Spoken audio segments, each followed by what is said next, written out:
Hello and welcome to Election Brief with me, Arba Kumson. Election Brief, as always, is brought to you by Petrosol. Coming up in today's edition, ahead of next month's election, JoyNews takes a look at security in communities across the country in a new series. Used to hardly report what we call armed robbery or serious theft cases, but of late you even find it very difficult to ride your motor from 9 p.m. and onwards. So these days, if at least the authorities will be able to help curb it, put what we call the Operation Calm Life, so that we will be putting a lot of checkpoints on our roads, it will be able to help us. Also, Ashanti Regional Police Command begins series of engagements with political parties to minimize or curb any act of violence that may erupt during the December 7 polls. When we were doing the voters registration, so there were some infractions somewhere. Yes, these are when we at least we'll be able to meet them and let them know that elections, there are laws guarding elections. Also in this edition, Head of History and Political Science Department at the KNUST, Dr. Samuel Edujemfi, says the Ashanti region will be a decider in the outcome of Ghana's 2020 elections. PP will not sit down aloof, understanding that if they compare what is in their manifesto, the kind of promises they made, and the kind of votes that they harvested from the Asante and they took home with their political electoral baskets, comparatively, there is a need for the MPP to be worried. All these and more coming up in the next hour. I'm Arba Kumson. Election Brief is live on your JoyNews channel. It is also live on our social media handles, including Instagram and Facebook. We'll be right back after this.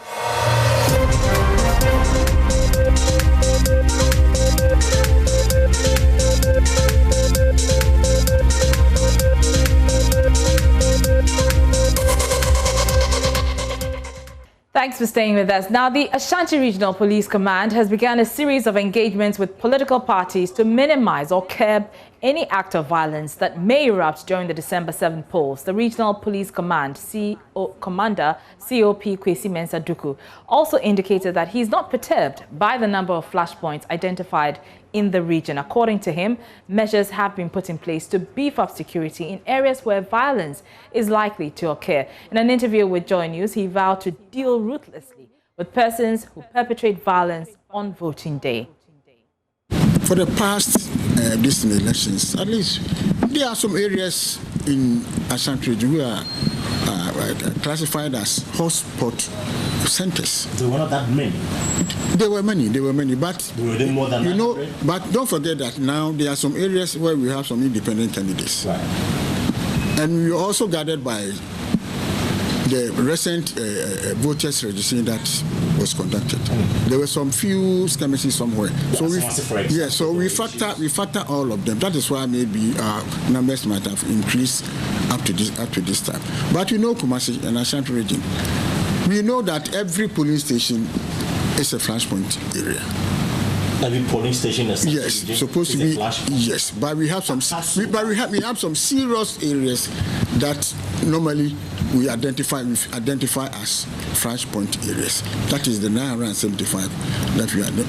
But as we go along, if we are able to identify any other area, they will add up to the number. They will increase our number. This is exactly what we are going to do. It is nothing new. It is part of elections. At least you must be able to identify the areas that you think will be able to find some problems there, so that we'll be able to cover the area, you increase the numbers over there, so that they will eliminate any problem or infraction that might occur or may occur in those areas. So there's nothing new. It is even good. The flashpoints you identified. But my wish that it's my wish that even all the centers, if you identify an area as a flashpoint, what do we have to do? Just a matter of increasing the patrols and increasing our numbers. That is all. At least at the end of the day, the ultimate aim is to ensure that there's a peaceful election. So they shouldn't entertain any fears. It is not. It's not because I don't think they should be worried. They shouldn't entertain any fears, because we've also able to put up our programs and everything, our structures in place, which we want to assure them that nobody should entertain any fears, and they should be free to go about at that very particular day to go and cast their vote. But are you engaging the political parties? Because some say that the young members perpetrate these violence. So since you've identified these areas, including Asawase, for example, Offensive North, if you just say, are you engaging the political parties on how you can also ensure safety going forward? Oh yes, already we've even formed our election, the regional election task force, which I am the chairman of the committee. We are going to ensure that the conduct of the elections in the region, and we have started. And even next week or the following, in a couple of weeks ahead of us, we are going to have series of meetings with political parties. And we have also been meeting political parties, and we are going to continue meeting with them until the D-Day. And what's the objective of meeting the political parties? Of course, you know some of the problems associated with elections. Of course, when we were doing the voters registration, so there were some infractions somewhere. Yes, these are when we at least we'll be able to meet them and let them know that elections, they are laws guarding elections, and I will let them know that anybody who will go contrary to the laws of the elections will be dealt with according to the law. So that when any person who will go and misconduct himself is arrested, nobody will come to plead on behalf of the person. Let's stay on security, because the Ghana Armed Forces have launched a simulation exercise codenamed Exercise Eastern Shield to prepare security forces for next month's crucial elections.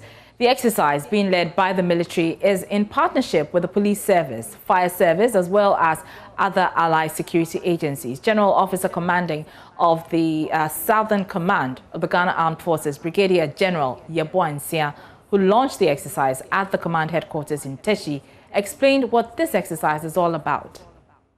During the exercise, various scenarios will be played out to assess the decision-making process at the Joint Task Force headquarters and the responses by you, the troops in the field, at the tactical level. Among such planned activities are the establishment of a multi-agency joint operations center, reinforcement drills, fire emergency drills, crowd control drills, defense of key installations, roadblock clearance, and rescue operations, among others. The exercise will then culminate in the conduct of different internal security operations interventions which are necessary to maintain law and order. The conduct of exercise Eastern Shield will, however, be limited to some selected parts of Greater Accra and Tema regions, and will seek to enhance the skills, professionalism, and proficiency of participating security personnel. The overriding goal is to provide a common platform for multi-agency institutions to harness operational competencies and draw synergies from diverse backgrounds. Well, Brigadier General Yeboah reminded the women and men of the security services of their sacred duty of protecting the citizenry, and also lauded the media for its collaborative role in ensuring peace and security in the country. Ladies and gentlemen, much as election security is a collective responsibility for all stakeholders, I wish to remind you of the huge responsibility placed on the shoulders of us, the security agencies. Ghanaians will count on the professionalism and competence of the security agencies for a peaceful election, and it is training exercises like Exercise Eastern Shield that can help us meet such high expectations. In view of this, I urge you to take exercise seriously to enhance our professional competencies in order to maintain the trust and confidence Ghanaians have freely reposed in the security agencies. Now to you, my friends in the media, I wish to first and foremost laud your collaborative efforts and commitment to peace with the security agencies and the Ghana Armed Forces in particular. Your close collaboration with the security agencies during exercises such as SIS Shell is commendable. I am optimistic that we can work together to solve security-related challenges that we may face before, during, and after the elections, and forge a brighter future for Ghana, for ourselves and posterity. My colleague Kweku Asante has been at this launch. He joins me on Zoom with more. So Kweku, what more will this simulation exercise entail? And is it nationwide, only limited to parts of the country? Well, so the simulation exercise will entail members of the military, members of the Ghana Police Service and other allied security services undertaking various drills and also trying to share intelligence and information whilst preparing for this year's general elections. And already, Araba, there have been a couple of hotspots in the country where there's been a couple of electoral violence that have been reported in the media over the last few weeks. And so the military and the Ghana Police Service and these allied security institutions are saying that this is the time to be able to bring their arsenals together and to be able to get on top of this issue and sort it all at once. And to the question as whether this is limited to parts of the Accra region or nationwide, the Brigadier General Insian Yeboah has been informing the media that this is only limited to parts of Accra and also the Tema regions. And so we are expecting that the Northern Command will also probably do their own simulation to be able to gather information and share intelligence as the country prepares for what is going to be a very crucial election. So this simulation is limited to Accra and Tema, but they are doing this as a means to be able to protect the citizenry as we gear for what will be a very, very crucial elections.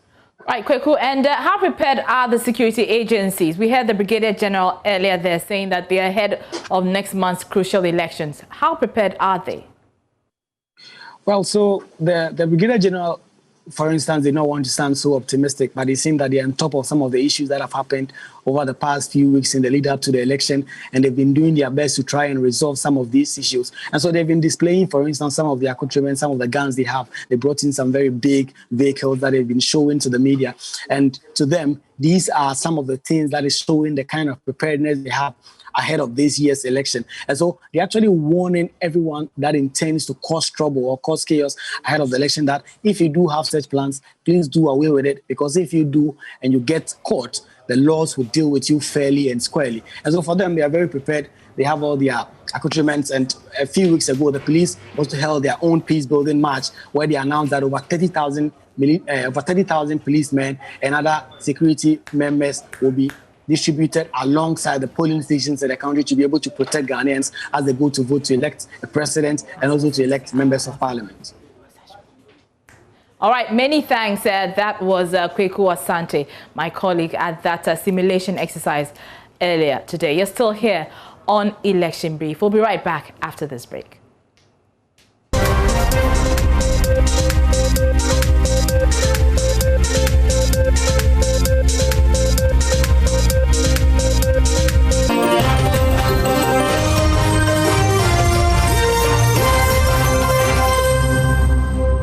You're welcome back to Election Brief with me, Araba Kumsa. Now, as we draw closer to the elections, JoyNews has put the spotlight on security within communities across the country, and we're seeking answers from those in authority.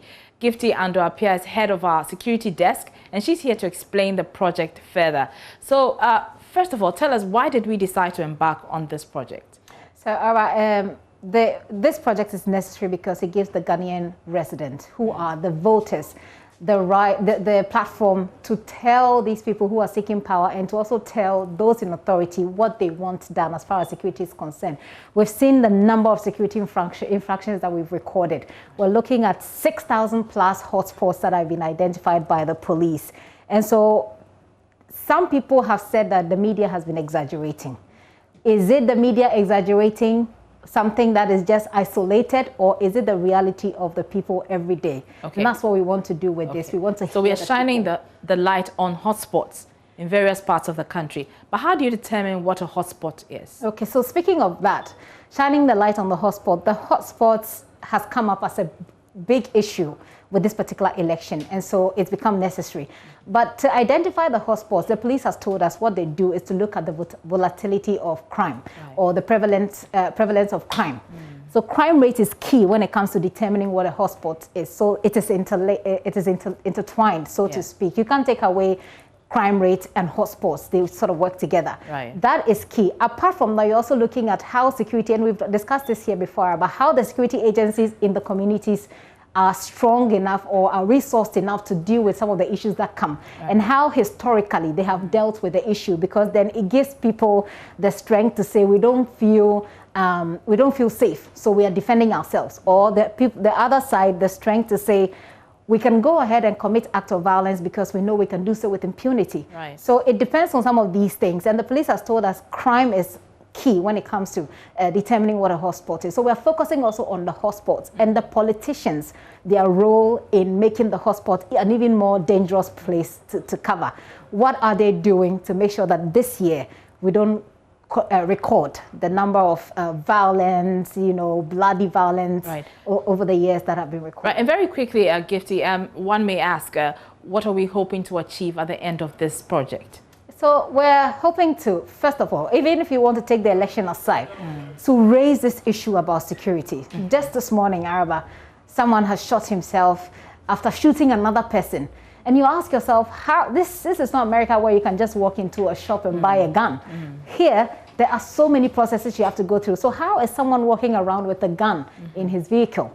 Of course, we don't know whether it's been registered or not. But this is not an isolated case we have recorded. For example, in Kumasi, there have been so many we have recorded just this month alone. And in the report that we'll be playing from the northern region, you see Martina starts the report by telling you the number of cases we have recorded recently. So we're hoping that they will bring up this issue of security and get some answers and get some measures put in place to deal with it. If we have to set up more roadblocks to check people to deal with this. And apart from that, when it comes to the election and the hotspot, we're looking to, if not eliminate, reduce to the barest minimum the violence that we record at the polls, even after the polls. Right. Many thanks. Gifty Ando-Appiah is head of our security desk here at JoyNews. And we begin from the northern regional capital, Tamale, where residents are calling for increased visibility of security personnel to protect lives and property. The residents say they have either been victims and seen a wide range of violent crimes, including armed robbery and assault. They also lament arms are in the wrong hands, and those people tend to use them at the least provocation. Martina Bugri has more. The northern region has had its fair share of robberies and violent crimes this year. Areas noted for these crimes include Vitin, Kapa Yilifuo, communities around the School of Hygiene and circulated areas in the metropolis and its environs. Famous among these crimes were the Vitin mobile money robbery, the Kapa Yili fuel station robbery, where one person was killed, the robbery of a Forest Bureau operator, and the near rape of an 18-year-old girl whose rescuer was killed. We used to hardly report what we call armed robbery or serious theft cases. But of late, you even find it very difficult to ride your motor from 9 p.m. and onwards. So these days, if at least the authorities will be able to help curb it, put what we call the Operation Calm Life, so that we'll be putting a lot of checkpoints on our roads, it will be able to help us. There was a tax in Tamale here, especially the filling station, mobile money vendors. Initially, when the issue started, they attacked one filling station around Kakayile, near the chief palace, and they killed the watchman and took everything from them. The state institutions, they intend to arrange some items like security barriers and the rest in town. So all they said, within some short period, they stopped. Understand? After that, they begin to do the issue arise again. They start attacking mobile money vendors. We have to let them to be very alert. Northern Virginia, we don't feel safe at all. With less than a month to go to the polls, the residents are worried with the already volatile situation and arms in wrong hands. The region may not be able to handle additional political violence. They are therefore calling for increased security in the area. We are not at ease because of what is happening currently. Young guys killing people, taking their motorbikes, breaking into people's rooms. When it comes to political tensions too, the kind of pronouncements people make at times it scares us. The security, the police, the fire, all the security agencies, they should come together to collaborate. For the gun aspect, nowadays it's all about if you have money. If you come, they will sell for you without registration, without registering it. Right now, we don't feel safe, and we are heading towards election. There was patrol team in town, but usually what they always does is that the patrol team do only patrol in Tamale Central around this area. They don't go to the outskirts like Kakpa Ayili, Sanargu, Kupo, Wodke, and the rest. The residents say they are afraid to stay out late beyond 10 p.m.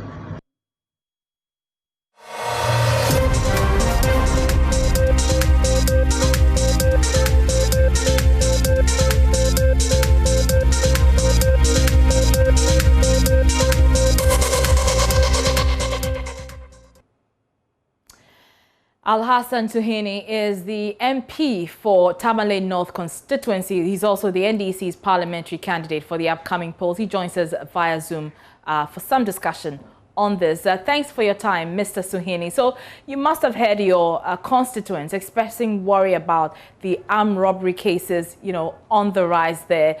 Have these concerns come to your attention? Yes, indeed, they have come to me, Matilda. Let me say good afternoon to you and good afternoon to our viewers.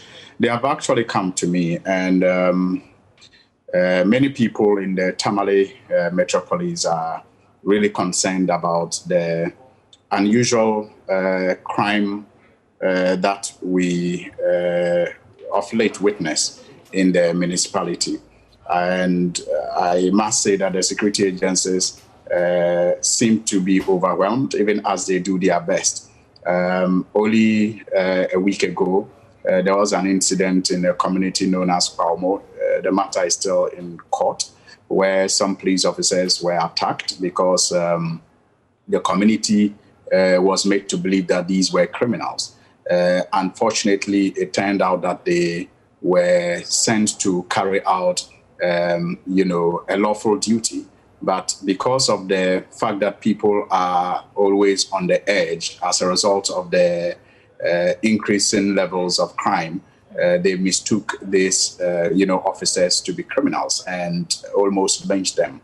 It took God's intervention for the police officers to be saved. I understand one of them is in critical condition. And you have cases of armed robbery, break-ins, and, I heard one of the young boys talk about, what you can call, gun running. It has become very easy and common for people to acquire guns in the metropolis, which is very scary, especially very, very young people. You find many of them brandish their weapons as a sign of sometimes wealth and how well they are doing. And, approaching an election that is, expected to be tension-packed, I think that it is only justifiable that people are worried. In fact, in my constituency, in Fo and other communities, we have had cause to report some incident to the security agencies and the traditional authorities. We woke up to find a number of young men, well-built, kept in some homes. In fact, one home in front of my house, the other behind my house in the constituency, and they are, scattered, around Tamale. You find them sometimes numbering over 15 or 20 in just one house. And when you approach them, they tell you they are doing online marketing. And you hardly see them go out to market anything, except see them in groups of 2 and 3, either standing in front of their houses or just walking around. And because we're not very convinced about what they were doing, we had to report to the police to monitor them and the traditional authorities to also monitor them. And it is all because of, the fact that crime is on the increase in the area. And so in the past, perhaps seeing strangers like that wouldn't have raised our eyebrows. I was coming to that, I was coming to that. And people are worried and people want to really know what they are up to. So I was coming to that issue because I hope that the security agencies will take up seriously. I was coming to that issue. I wanted to find out whether this was the situation, the same period 4 years ago. Did we see a rise in crime rate around this period 4 years ago?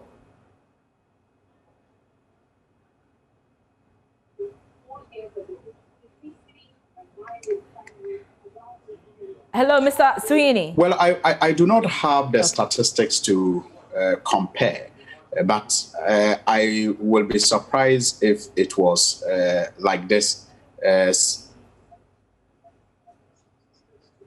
Please go ahead.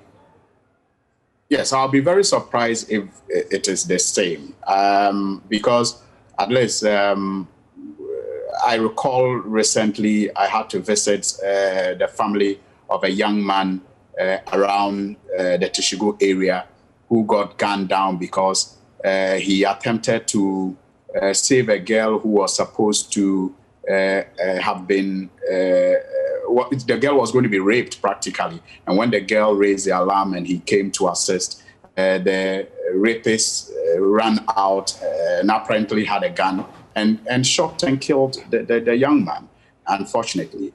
And these are not things that, happened 4 years ago. I am sure I would have remembered, I would have encountered them. And if I'm encountering them now and people are talking about them now, it means that perhaps that wasn't the case in the past. And you see, there's another issue that, is like an elephant in the room. Chieftaincy disagreements seem to be growing again in the area.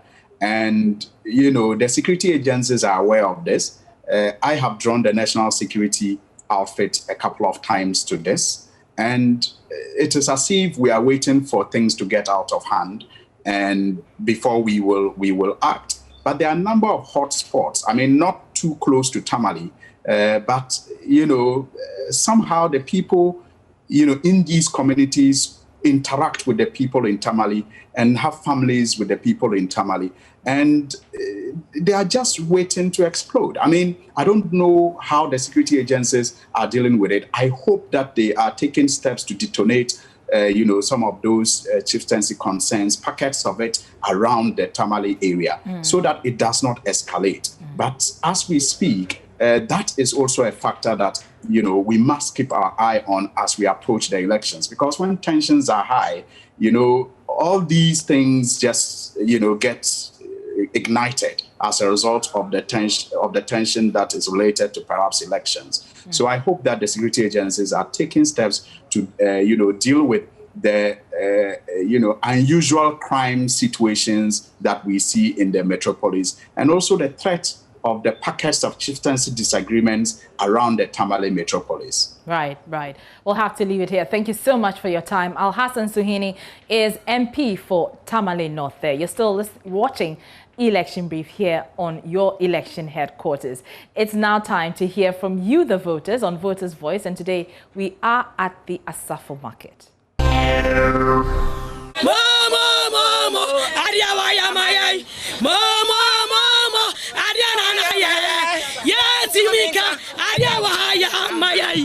Farm of Nana.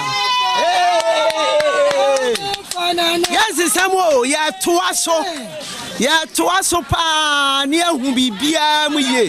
Nana Equadra. What Georgia, I don't know the Equadra. One Casa watching. One no just of market ho. And to be once of market ma. Yes, Diamaya and yes, country. Nana Maya. He said, yeah, tuaso, ya patano, yeah, tuaso, a patano, you say, yes, country, it's in an amateur, my and yeah, and Cassia system, yeah, tuaso. Yeah, far more fun and I'm back with free education to me. Yeah, quite a nimusa, yeah, quite a nim. It's in your walk room. Also, far more for Nana. Far more for Nana. Nana, don't cry your pay. Yanima Biaka now. Nana, what dear BM. And people are buying. One medicine comes a year to Baba. Yanima baby, I can people. Nana, farmer for Nana. Farmer. I feel so. My son be from 24 say. I bring one on ma. My son be from 24 say. I bring one on ma. On him says it's him. And you saw him say, I'm on print, no more family, no more face of jump, no more shot, rebels was it him. Nana, oh my way. Nana,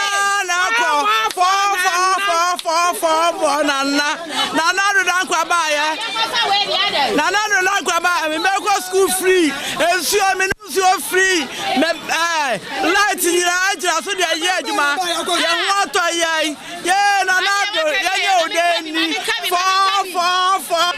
Me say, I carry your way. Take it in another buy and ojecha. Ekiana panel si amu swap amu swap first load na yebu amu kom. Wasi minister no amu dimpa for atem shege. Ene kufu be chami. Ene shege o majaka. Take it free. Take it free. Mumpe we na mo pedi ai. Ah. No. First ya ha. Wo kwa ye tra say ya. Wo kwa ye tra ha. Na costo no. Uba wona namro na egwa. Ene say light litimi nyina so. Light litimi nyina so. Say dey nyina so.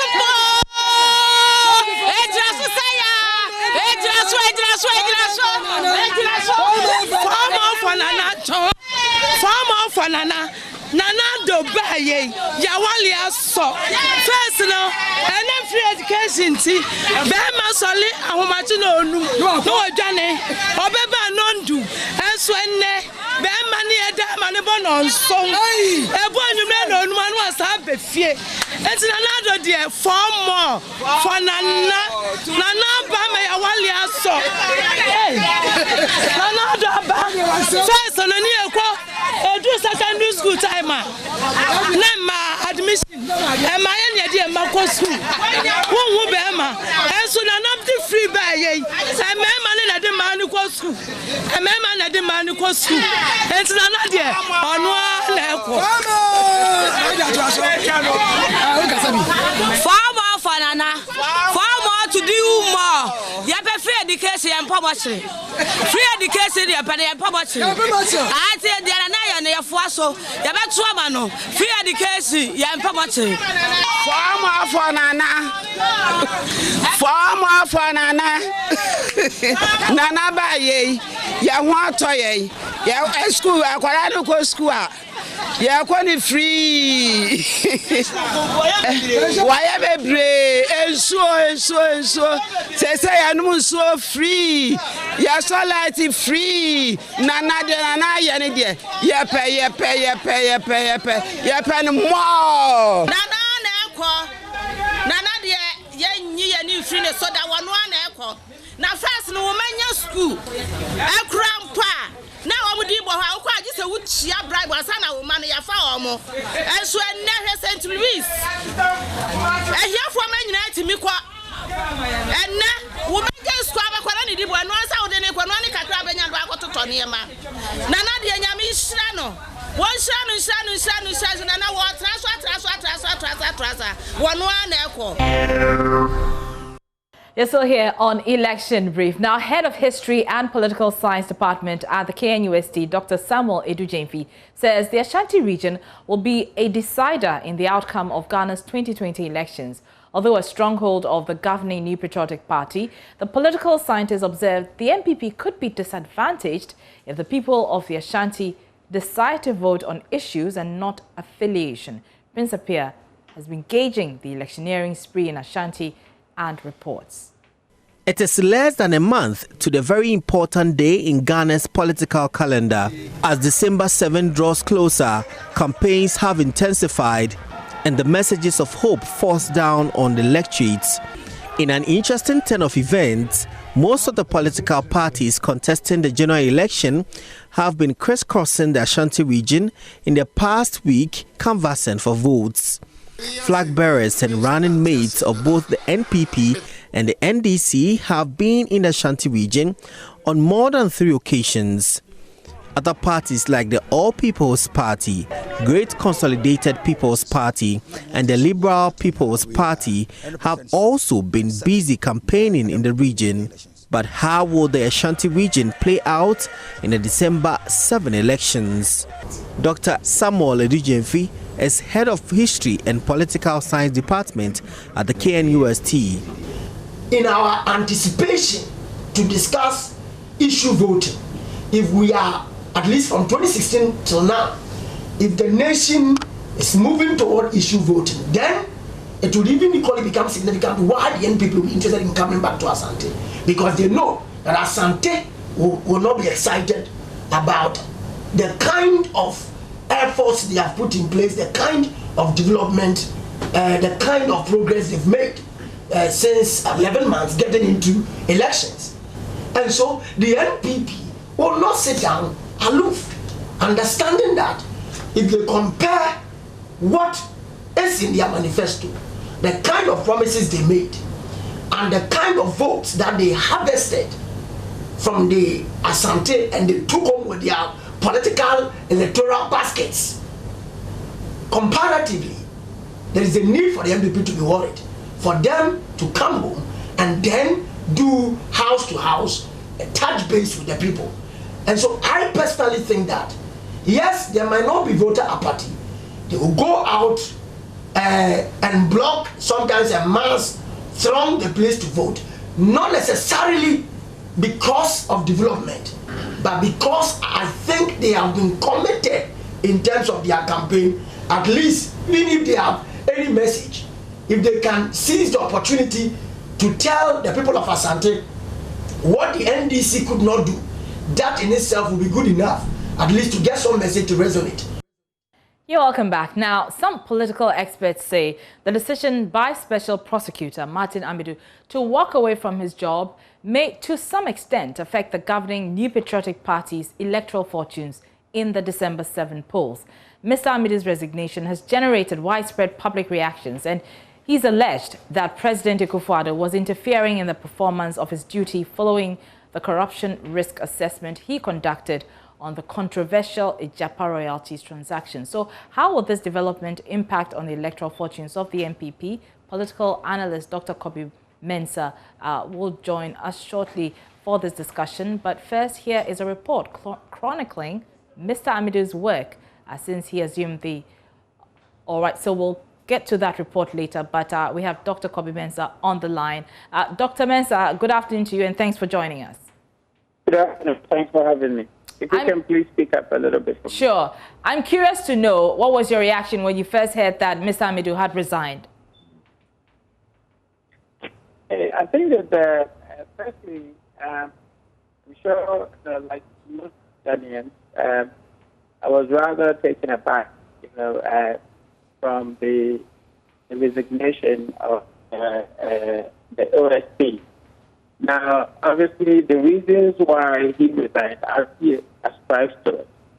I was surprised here because the president, before coming to the office, had a brand promise. And the brand promise was that he would actually safeguard the public purse.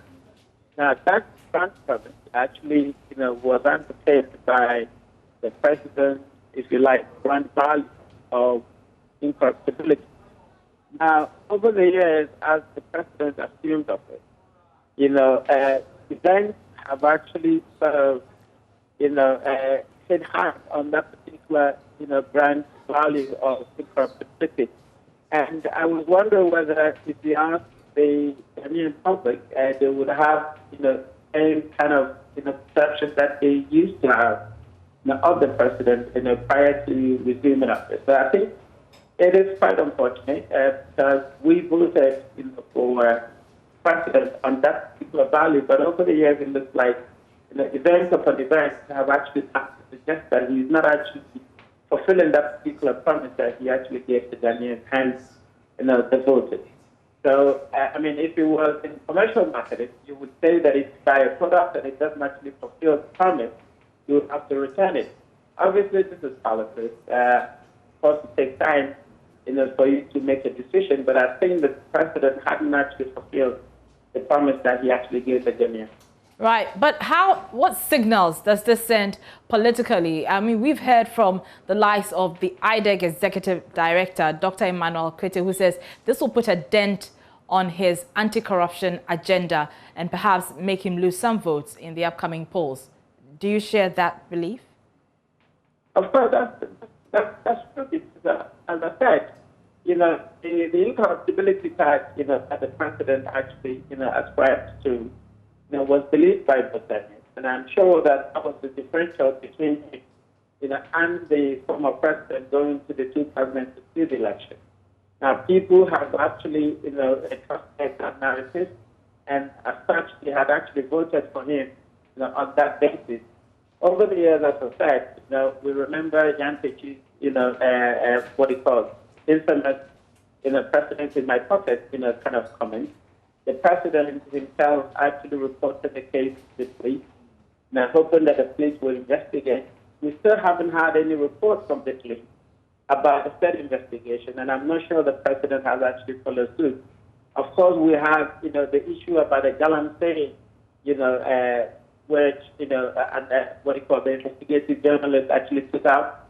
There are so many, issues that were, had actually come to the fore to challenge that particular anti-corruption or incorruptibility brand promise, the brand value that the president had gone on to challenge, that position.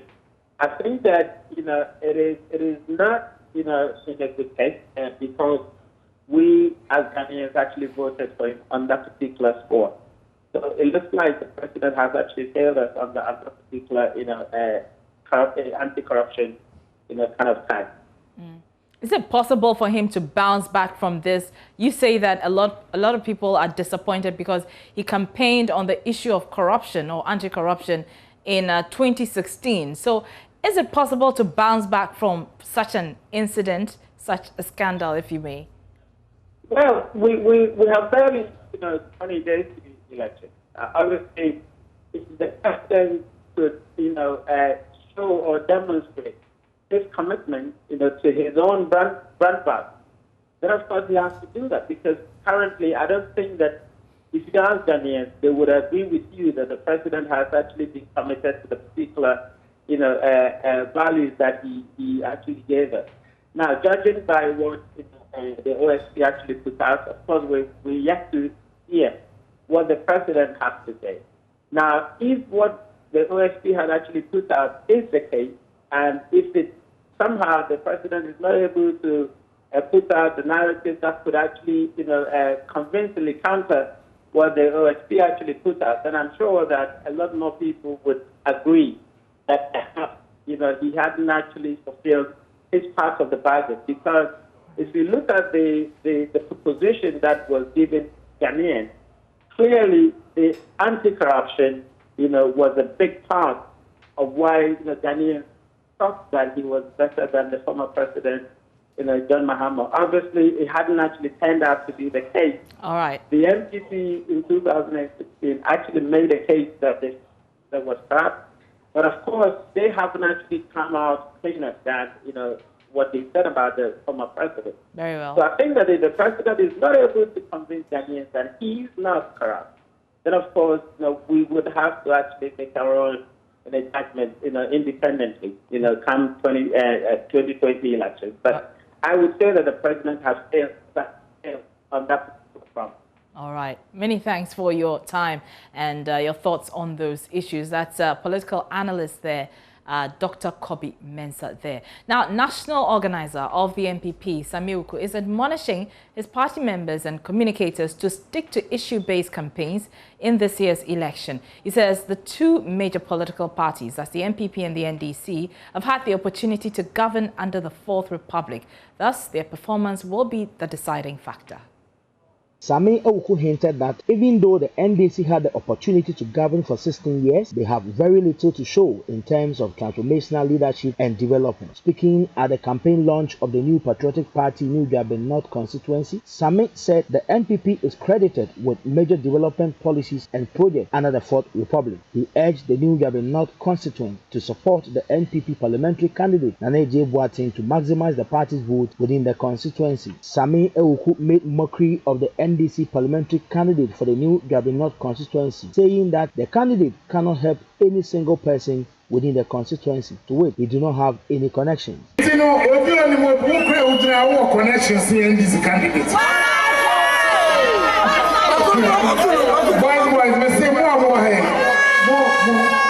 More connections here,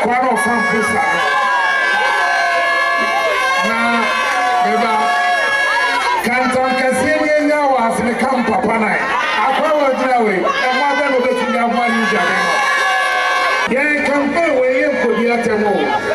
By an inform you know better Sanian. Near party by a wire, yet better Sanian. What shall NDC?